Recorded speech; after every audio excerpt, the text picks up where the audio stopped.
ശ്രീ പ്രശാന്ത്, ഈ പാർലമെന്റിന്റെ ശീതകാല സമ്മേളനം നടന്നുകൊണ്ടിരിക്കുകയാണ്. ഇന്ത്യ മുന്നണി കുറെ നാളായിട്ട് സഭയിൽ ഒന്നിച്ചല്ല നിൽക്കുന്നത്. കാരണം ബഹിഷ്കരണം നടത്തിക്കൊണ്ടിരിക്കുന്നു. പക്ഷെ അതിൻ്റെ പേരിൽ തന്നെ ഇന്ത്യ മുന്നണിയിൽ ഒരു വിഭിന്നതയും നിൽക്കുന്നുണ്ട്. അത് വളരെ രൂക്ഷമാവുകയാണ്. ഇന്ത്യ മുന്നണി എത്ര കാലം പോകുമെന്നുള്ളത് തന്നെ നമുക്ക് കണ്ടറിയേണ്ട കാര്യമാണ്. അതിനോടൊപ്പം ഈ ബഹിഷ്കരണത്തിൽ മുന്നിൽ നിൽക്കുന്നത് കോൺഗ്രസ് ആണ്. അവരെ സംബന്ധിച്ചിടത്തോളം ഈ ഭരണമില്ലാതിരിക്കാൻ തുടങ്ങിയിട്ട് നാളുകളായി. അതിൻ്റെ ഒരു അസഹിഷ്ണുത പിന്നീട് ഈ നെഹ്റു കുടുംബത്തിൻ്റെ ആധിപത്യത്തെ മുഴുവനാണ് 2014 മുതൽ തകർത്ത് എറിയുകയാണ്. അതൊന്നും അവർക്കങ്ങോട്ട് സഹിക്കാൻ കഴിയുന്നില്ല. രാഹുൽ ഗാന്ധി ഇപ്പോൾ സഭയിൽ സബ്മിഷന് കൊടുത്തത് അനുമതിയും കിട്ടിയിരിക്കുകയാണ്. ഇനിയാണ് രാഹുൽ ഗാന്ധി വെട്ടിലാകാൻ പോകുന്നതെന്ന് തോന്നുന്നു, അല്ലേ? അത് അദ്ദേഹം ഇപ്പം കഴിഞ്ഞ ദിവസം ഇന്നലെയാണെന്ന് തോന്നുന്നു തീരുമാനിച്ചത്. ഇന്ന് തൊട്ട് ഈ പ്രതിപക്ഷ കക്ഷികൾ സഭാ ബഹിഷ്കരണം നിർത്തിവെച്ച് സഭയിൽ വേണ്ട രീതിയിൽ ഇടപെട്ട് അഭിപ്രായം പറഞ്ഞു പോകുന്ന ഒരു രീതിയിലേക്ക് കാര്യങ്ങൾ മതിയെന്ന് രാഹുൽ ഗാന്ധിയുടെ സമരത്തെ അല്ലെങ്കിൽ എതിർത്തുകൊണ്ട് പ്രതിപക്ഷ കക്ഷികൾ തീരുമാനമെടുക്കും. ഇത് ആദ്യമേ ഈ തീരുമാനത്തിലേക്ക് വന്നത് മമതാ ബാനർജിയാണ്. അതിനുശേഷം അഖിലേഷ് യാദവും ഒക്കെ ഇത്തരത്തിൽ ഇങ്ങനെ ഞങ്ങൾക്ക് പ്രതിപക്ഷം ഇങ്ങനെ പ്രതിപക്ഷം ഇങ്ങനെ സഭ ബഹിഷ്കരിക്കുന്നതിനോട് താല്പര്യമില്ല, സഭയിലെ സാന്നിധ്യമായിട്ട് അതിനകത്ത് വേണ്ട രീതിയിലുള്ള ഇടപെടൽ നടത്തി പോരായ്മകൾ ചൂണ്ടിക്കാണിച്ച് അവകാശങ്ങൾ പറഞ്ഞു പോകുന്നതിനകത്താണ് താല്പര്യം എന്നുള്ള രീതിയിൽ വരികയും, അതായത് നിരന്തരം സഭ തടസ്സപ്പെടുത്തുന്ന രീതിയിൽ നിന്ന് വ്യത്യസ്തമായിട്ട് സഭയിലിരുന്ന് നിശബ്ദമായിട്ട് സഭാ നടപടികൾ പങ്കാളിയായി മുന്നോട്ട് പോകുന്നതിന് വേണ്ടിയാണ് ഇപ്പം തീരുമാനമായിട്ടുള്ളത്. അപ്പം നമ്മൾ ഈ പരിശോധിക്കേണ്ടതെന്ന് പറഞ്ഞാൽ, ഇദ്ദേഹം ലോകസഭയിലെ ഈ ഏറ്റവും അടുത്ത ലോകസഭ മാത്രമല്ല, ഈ ലോകസഭയിൽ പ്രതിപക്ഷ നേതാവായതിനു ശേഷം ഈ ഇപ്പം സഭ കൂടുമ്പോഴെല്ലാം സഭയിൽ ബഹളമുണ്ടാക്കാൻ തീരുമാനമെടുത്തു കൊടുക്കുകയാണ്. എന്നിട്ട് ഇദ്ദേഹവും ഒരു നേതാവെന്നുള്ള രീതി പോലും മറന്ന് പലപ്പോഴും സഭയിൽ കൂവുന്നത് വരെ നമ്മൾ മാധ്യമത്തിൽ കൂടി കണ്ടിട്ടുള്ളത്. അതായത് സഭയിൽ പങ്കെടുത്തുകൊണ്ട് ഭരണപക്ഷം കൊണ്ടുവരുന്ന കാര്യങ്ങൾ അല്ലെങ്കിൽ ബില്ലുകൾ അല്ലെങ്കിൽ അവരുന്നയിക്കുന്ന വിഷയങ്ങൾ, ഈ വിഷയങ്ങൾക്കകത്ത് കുഴപ്പങ്ങളുണ്ടെങ്കിൽ ചൂണ്ടിക്കാണിച്ചിട്ട് തിരുത്തലുകൾ വരുത്തുകയല്ലേ വേണ്ടത്. അപ്പോൾ പലവട്ടവും ഇദ്ദേഹം ഏറ്റവും പ്രധാനപ്പെട്ട സഭയിൽ പ്രധാനപ്പെട്ട ഒരു വിഷയം എന്ന് പറഞ്ഞാൽ അദാനി വിഷയമാണ്. ഇപ്പം അതുകൂടാതെ ഭരണഘടന ഇപ്പൊ തന്നെ ഈ ലോക്സഭാ തെരഞ്ഞെടുപ്പിന് മുമ്പ് ഇലക്ഷനെ നേരിട്ടപ്പോഴും ഭരണഘടനയ്ക്കകത്ത് ഏതാണ്ട് കുഴപ്പമുണ്ട്, അല്ലെങ്കിൽ ഭരണഘടന കുഴപ്പത്തിലേക്കാക്കുന്നതിന് വേണ്ടിയാണ് മോദി ശ്രമിച്ചുകൊണ്ടിരുന്നത്. കഴിഞ്ഞ ദിവസം സംഭാലിലേക്ക് പോകുമ്പോൾ അവിടെ തടഞ്ഞു നിർത്തിയപ്പോഴും ഭരണഘടന ഉയർത്തി. അപ്പൊ ഭരണഘടന കുഴപ്പത്തിലാണ്. അപ്പൊ ഈ ഇലക്ഷനെ നേരിട്ടപ്പോൾ ഭരണഘടന മറികടക്കുന്നതിന് വേണ്ടിയാണ് മൂന്നാമത് വരുന്നത്, അതുകൊണ്ട് നിങ്ങൾ വോട്ട്. ഇത്തരത്തിൽ ചില പ്രചരണങ്ങൾ നടത്തി അതിൻ്റെ അകത്ത് കുറച്ചൊക്കെ ആൾക്കാരെ വിശ്വസിപ്പിക്കാൻ സാധിച്ചത് കൊണ്ടാവാമല്ലോ കേവല ഭൂരിപക്ഷത്തിൽ BJPക്ക് വരാൻ സാധിക്കാൻ. ഇപ്പോൾ അദ്ദേഹം ഉന്നയിച്ച പ്രധാനപ്പെട്ട 2 വിഷയം, ഒന്ന് അദാനി വിഷയമാണ്. രണ്ടാമത്തെ വിഷയം എന്ന് പറഞ്ഞാൽ ഈ പറയുന്നത് പോലെ ഭരണഘടന ചർച്ച ചെയ്യണം. ഭരണഘടന 49 എല്ലാവരും ചർച്ച ചെയ്തതിന് ശേഷം തീരുമാനിച്ച ഒരു കാര്യം. ഇപ്പൊ എന്തിന് ഭരണഘടന ചർച്ച ചെയ്യണമെന്ന് സാധാരണ ഇപ്പൊ സാറ് കേൾക്കുമ്പോൾ പോലും സാറും ചോദിക്കും, എന്ത് ഭരണഘടനയ്ക്കകത്ത് ചർച്ച ചെയ്യേണ്ടതായിട്ടുള്ള കാര്യങ്ങളുണ്ടെങ്കിൽ ആ പോയിന്റ് എടുത്തു വെച്ച് പറഞ്ഞ് ആ പോയിന്റിനകത്ത് മാറ്റം വരുത്താനല്ലേ എല്ലാ ഭരണഘടന.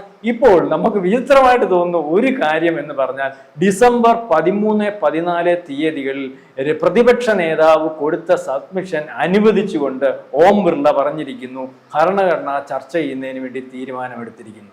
അപ്പം ഇതിനകത്തൊരു വലിയ പ്രശ്നമെന്ന് പറഞ്ഞാൽ, നെഹ്റുവിന്റെ കാലം തൊട്ട് ഭരണഘടന എന്ന് പറയുന്ന അംബേദ്കറിന്റെ പേരില്ല. ഭരണഘടന അംബേദ്കറിന്റെ ഭരണഘടനയൊന്നും അല്ല സാർ. യഥാർത്ഥത്തിൽ അംബേദ്കർ അതിനകത്ത് ഡ്രാഫ്റ്റിംഗ് കമ്മിറ്റിയിൽ ഉണ്ടായിരുന്ന പ്രധാനപ്പെട്ട മിടുക്കനായിട്ടുള്ള ഒരു നേതാവ്.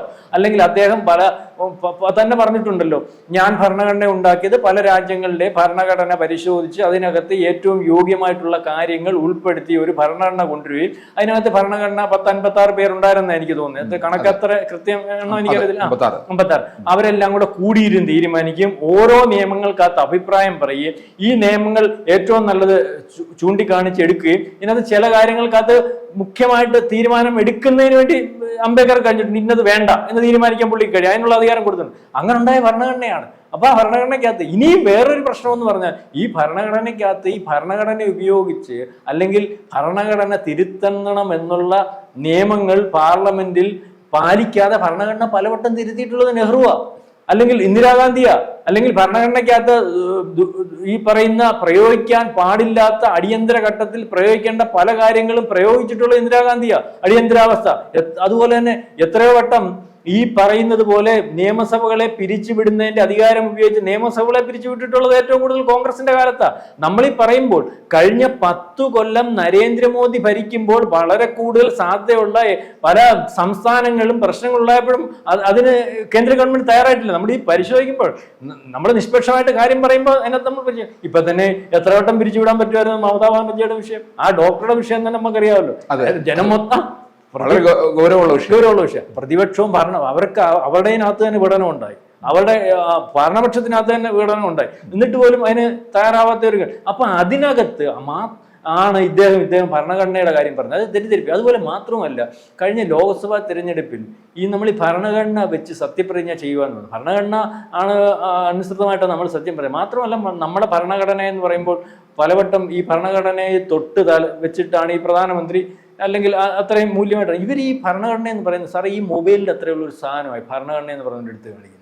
നമ്മൾ പണ്ട് ഇപ്പൊ പറഞ്ഞുകൂടായെങ്കിലും CPM നേതാക്കന്മാരുടെ ആദ്യകാലത്ത് സാറിന് ഓർമ്മയുണ്ടാവും, ഒരു ഈ ഡയറി കക്ഷത്തി വെച്ചേക്കുമായിരുന്നു. അതിനുശേഷം ഇവർ ദേശാഭിമാനി കൊടുക്കുന്ന ഇതുപോലെ ഇവർ ഈ കാണിക്കുന്ന ഭരണഘടന എന്ന് പറയുന്ന കാണിക്കുന്ന ഒരു സാധനം പോക്കറ്റിൽ വെച്ചുകൊണ്ട് നടക്കുമായിരുന്നു. ഇതാണോ ഭരണഘടന?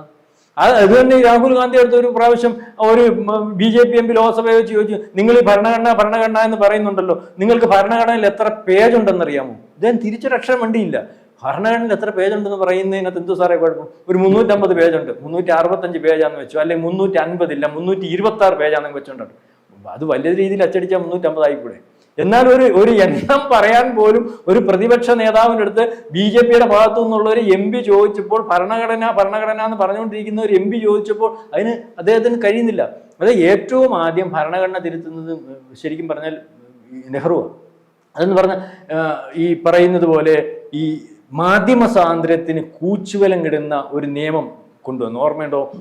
നമ്മുടെ ഈ RSSന്റെ ഓർഗനൈസറും അതുപോലെ തന്നെ ഈ ഇടതുപക്ഷത്തിന്റെ ഭാഗമായിട്ടിരിക്കുന്ന ഒരു ലേഖനവും നിരന്തരമായിട്ട് നെഹ്റുവിനെതിരെ എഴുതുന്നു എന്ന് പറഞ്ഞുകൊണ്ട് ഈ 2 എണ്ണവും നിരോധിച്ചു കഴിഞ്ഞപ്പോൾ അവർ കോടതിയിൽ പോയി, സുപ്രീം കോടതിയിൽ പോയി, അങ്ങനെ ഭരണഘടനയുടെ അല്ലെങ്കിൽ അർത്ഥത്തിൽ മാധ്യമ സ്വാതന്ത്ര്യത്തിനെതിരെ കടന്നുകയറ്റമൊന്നും വേണ്ട, അവർക്ക് സ്വാതന്ത്ര്യമുണ്ട്, അവർക്ക് സംസാരിക്കാനും അല്ലെങ്കിൽ നമുക്ക് ഉള്ള സ്വാതന്ത്ര്യം പോലെ മാധ്യമ സ്വാതന്ത്ര്യം ഉണ്ടെന്ന് പറഞ്ഞിട്ട് അതിന് കോടതി ഇടപെട്ടപ്പോൾ അദ്ദേഹം വീണ്ടും ഒരു സാധനം കൊണ്ടുവന്നു, അതിനകത്തൊരു തിരുത്തൽ കൊണ്ടുവന്നു, എഴുതി ചേർത്ത് വന്ന്. അപ്പം അതിനകത്ത് നിയമാനുസൃതമായിട്ടുള്ള കാര്യങ്ങൾ അല്ലെങ്കിൽ ഗവൺമെന്റിന് ഇടപെടാമെന്ന് പറഞ്ഞു.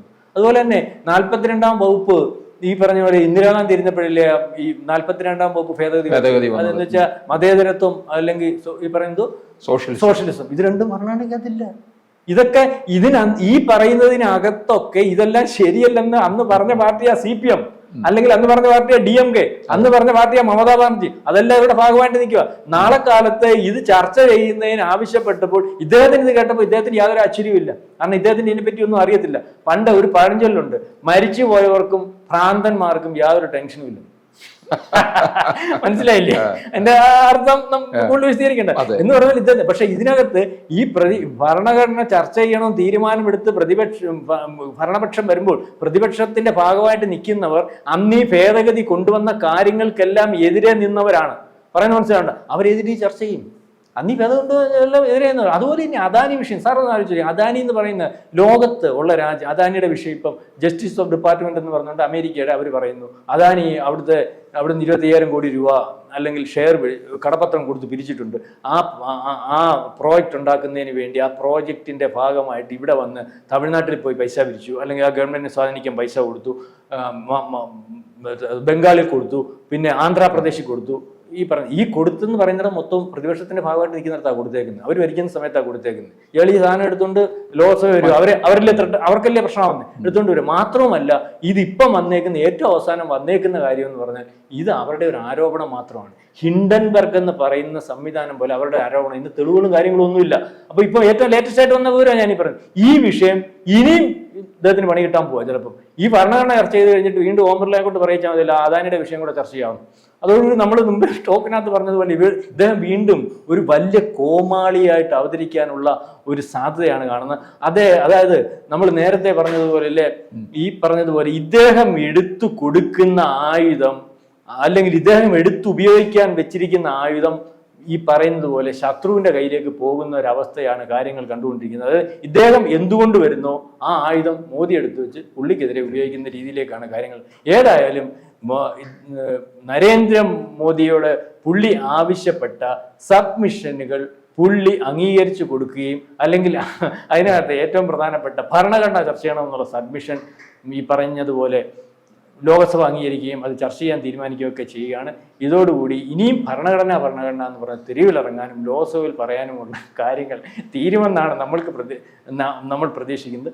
അപ്പോൾ ബാക്കിയുള്ള കാര്യങ്ങൾ നമുക്ക് ലോകസഭയുടെ ചർച്ചയ്ക്ക് ശേഷം സംസാരിക്കാം. കൂടുതൽ വാർത്തകളും വിശേഷങ്ങളും നിങ്ങളിലേക്ക് എത്താൻ ABC മലയാളം സബ്സ്ക്രൈബ് ചെയ്യുക, ബെൽ ബട്ടണും അമർത്തുക.